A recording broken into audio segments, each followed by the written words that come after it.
Renewable energy में किस तरह से देश किस ओर बढ़ रहा है, मतलब गवर्नमेंट की क्या इनिशिएटिव्स हैं इसको बढ़ाने के लिए? Sir, the capacity is going up, the technology is going up and the cost is coming down. All of a sudden renewable energy, जैसे मनु सर ने अभी पहले ही बताया था आपको कि renewable energy में ऐसा अभी स्थिति आया है कि वो जो cost of renewable energy is cheaper than the cost of thermal power. So that being the case, there is a lot of future towards it and mostly क्या है कि ये sustainable nature का होता है, इसमें ज़्यादा कुछ प्रदूषण नहीं रहता है, तो उस हिसाब से renewable energy is the next big thing that is going to happen in the country. Challenges क्या क्या हैं? चैलेंजेस इसमें ये है कि पहले तो वो टेक्नोलॉजी का रैपिडली चेंज हो रहा है, that is a big challenge. Number 2 is that जैसे कि नॉर्मल कंस्ट्रेंट्स रहता है कि जैसे कि there has to be a complementing grid. ये जो ग्रिड होता है, जो नेटवर्क होता है, transmission network, this has to be made more flexible, more resilient. ये सब उसके बारे में ये सब अभी government of India has started taking steps, जैसा कि ग्रीन एनर्जी कॉरिडोर्स बना रहे हैं, जाके ये जो बिजली जो बन रहा है एट लोड्स जनरेटिंग स्टेशंस, वो it can be transmitted to all other parts of the state and the country. ठीक है नीचे करो. सर, बैटरी शो क्या है और कितने दिन चलने वाला है? देखिए, बैटरी शो भी हमारा 3 दिन का इवेंट है और हमने जब इसको पहले साल लॉन्च किया था तो हमारा ये एक हॉल के अंदर था और उसमें हम लोग तब हमने शुरुआत की थी. एक हॉल से हम लास्ट ईयर 3 हॉल्स में गए और इस साल हमने 4 हॉल्स लिए हैं. ये अपने आप में ही नंबर ऑफ़ हॉल्स अपने आप में ये दिखाता है कि किस गति से किस एक्सपोनेंशियल ग्रोथ हो रही है सेक्टर की. और क्यों नहीं होना चाहिए, क्योंकि गवर्नमेंट का भी बहुत बड़ा नारा है EV30 at 30. आप सबने सुना होगा EV30 का मतलब यही है 30% of passenger vehicles on Indian roads have to be electric. और इसका एक और बहुत ब्यूटीफुल एंगल है कि हम इलेक्ट्रिक व्हीकल्स की बात करते हैं. नीचे करो. सर, बैटरी शो क्या है और कितने दिन चलने वाला है? देखिए, बैटरी शो भी हमारा 3 दिन का इवेंट है और हमने जब इसको पहले साल लॉन्च किया था तो हमारा ये एक हॉल के अंदर था और उसमें हम लोग तब हमने शुरुआत की थी. एक हॉल से हम लास्ट ईयर 3 हॉल्स में गए और इस साल हमने 4 हॉल्स लिए हैं.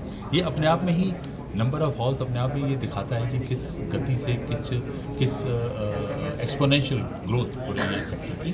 और क्यों नहीं होना चाहिए, क्योंकि गवर्नमेंट का भी बहुत बड़ा नारा है EV30 at 30. आप सबने सुना होगा EV30 का मतलब यही है 30% of passenger vehicles on Indian roads have to be electric. और इसका एक और बहुत ब्यूटीफुल एंगल है कि हम इलेक्ट्रिक व्हीकल्स की बात करते हैं, हम बात करते हैं कि ये इसको चार्जिंग भी चाहिए जगह जगह. आपने देखा होगा आजकल चार्जिंग इंफ्रास्ट्रक्चर, हम लोग मॉल्स में जाते हैं, वहाँ चार्जिंग के स्टेशन लगे हुए हैं. आप इसमें कितने कंट्रीज ने हिस्सा लिया और क्या उद्देश्य है?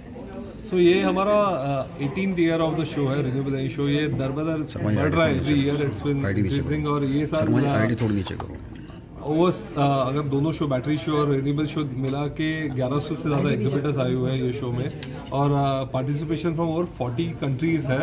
और तो उद्देश्य यही है कि कैसे क्लीन एनर्जी मोमेंटम को बढ़ाया जाए. जो प्रधानमंत्री जी का हमारा जो उद्देश्य है कि क्लीन एनर्जी रहे, आज आगे फ्यूचर में जो फॉसिल फ्यूल्स को डिप्लीट करने वाले जो एनर्जी है उससे ज़्यादा मूव होकर क्लीन एनर्जी में मूव करे. और जो नॉट ओनली जनरेट करो, उसको कैसे स्टोर करके चीपर रिसोर्सेज में स्टोर करके आगे यूज़ हो सकते हैं. तो क्या पहले होता सोलर से जनरेट होके अगर नहीं यूज़ किया तो वेस्ट होता था. अभी स्टोरेज हो रहा है उसका स्टोर करके, और स्टोरेज का प्राइसेस भी कम हो रहा है. सो वो सारे नए नए डिवाइसेस, कंपोनेंट्स, वो सारे ये शो में एग्जिबिट हुए. योगेश जी, 18वां एडिशन है आपका, ये क्या अचीवमेंट है अब तक? I think this is the largest ever show. We are very happy that's growing. और ये अगर मैं पिछली साल से देखो, ये पिछली साल से 25% ग्रोथ किया है. ये इतना बड़ा शो पे ऑलरेडी ग्रो करना है, it shows that the sector is growing. बहुत डिमांड आ रहा है. और ये शो में एक शो नहीं बना है, सिर्फ एक एग्जीबिशन नहीं है जहाँ पे सिर्फ प्रोडक्ट्स और कंपोनेंट्स और टेक्नोलॉजी डिस्प्ले. यहाँ पे एक नॉलेज और नेटवर्किंग प्लेटफॉर्म है.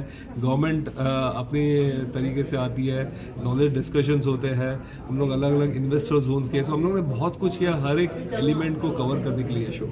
योगेश जी, मेरा एक सवाल है. आज भी हम बैटरी के लिए दूसरे देशों पर डिपेंड है, जबकि हम आपके मैन्युफैक्चरिंग तो है, बट इसकी क्वालिटी में कहीं ना कहीं दिक्कत आती है.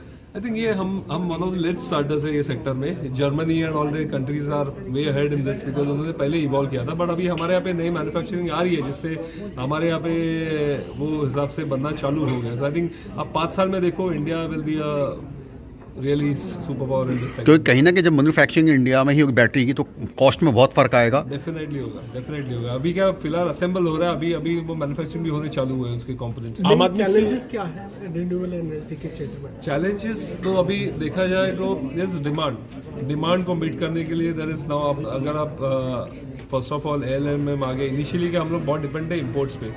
अभी गवर्नमेंट ने जो एलएमएम का रिक्वायरमेंट डाला है, जहाँ पे इंडिया में मैन्युफैक्चरिंग हो जाए तो वो उतना हिसाब से मैन्युफैक्चरिंग आने बहुत ज़रूरी था। अभी वो हिसाब से अभी आ रही चालू हो गए। So we are trying to meet that demand which is getting generated in India. इसीलिए वो देखा जाए जो कुछ उड़ीसा बोल रही government is going to cap on the export, because आज इंडिया में इतना डिमांड है। अगर इंडिया की डिमांड पूरी ना कर सको तो बाहर एक्सपोर्ट करके क्या करोगे? सर आम आदमी से कितना कनेक्ट किया है आप लोगों ने अब तक? आम आदमी से बहुत ज़्यादा, बिकॉज ये एक मोमेंटम है। हम लोग यहाँ पे सारे एंड यूजर्स को भी बुलाते हैं जो जैसे सोसाइटीज़ में या इसमें जो यूज़ करते हैं, they are also coming and visiting the show. ये जाके इवेंचुअली अपने अपने कॉलोनीज में, सोसाइटीज़ में भी इम्प्लीमेंट हो। सर एक सवाल ये कि जो पैनल बहुत बड़ा होता है, कोई टेक्नोलॉजी है आपको कोई अडॉप्ट कर रहे हैं जिससे पैनल जो छोटा हो जाए? चूंकि इतनी लैंड कहाँ से कितनी लाएंगे एनर्जी बढ़ेगी तब? See the thing is efficiency बढ़ा सकते हो। नंबर ऑफ पैनल्स, हम पहले 10 पैनल लगते थे, अभी अगर आपके मोर एफिशिएंट पैनल तो आज 5 पैनल में काम चलेगा।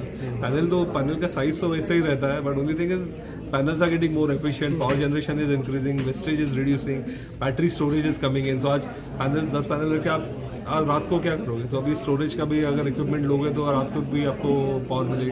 अब मनुष्य जी बोले we could move in the future to 100% solar और रिन्यूएबल सोल्यूशन। गवर्नमेंट के पास कोई प्लान है इसको बढ़ाने के लिए? आपसे इंटरेक्शन जब होता है government definitely is setting goals. जो मैन्युफैक्चरिंग बेस दिया है इंडियन कंपनीज को, एक बहुत बड़ा बेस दिया उन्होंने जो मैंडेटरी किया। पहले सिर्फ सोलर पैनल्स के लिए था, अभी अपना इसके लिए कर रहे हैं कि आप मॉड्यूल्स की जगह पे अभी इन्वर्टर्स के लिए, वेफर्स के लिए, हर एक के लिए अभी now they are saying manufacturing has to happen in India. होती है तो जब एनर्जी रिन्यूएबल एनर्जी बढ़ेगी, सोलर पैनल बढ़ेगा, तो लैंड कहाँ से लाएंगे और किस तरह से इसको कोई टेक्नोलॉजी है कि उसको पैनल को छोटा किया जाए? पैनल्स एफिशिएंट हो रहे हैं, तो जिससे उसी पैनल का साइज़ कम हो रहा है, या कह सकते हैं कि उस साइज़ के पैनल ज़्यादा बिजली पैदा हो रही है।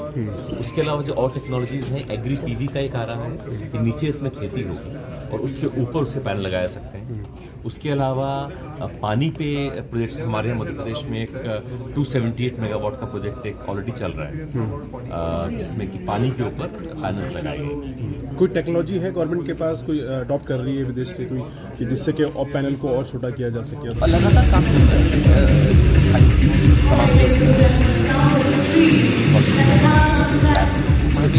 लगातार और होने की तमाम गवर्नमेंट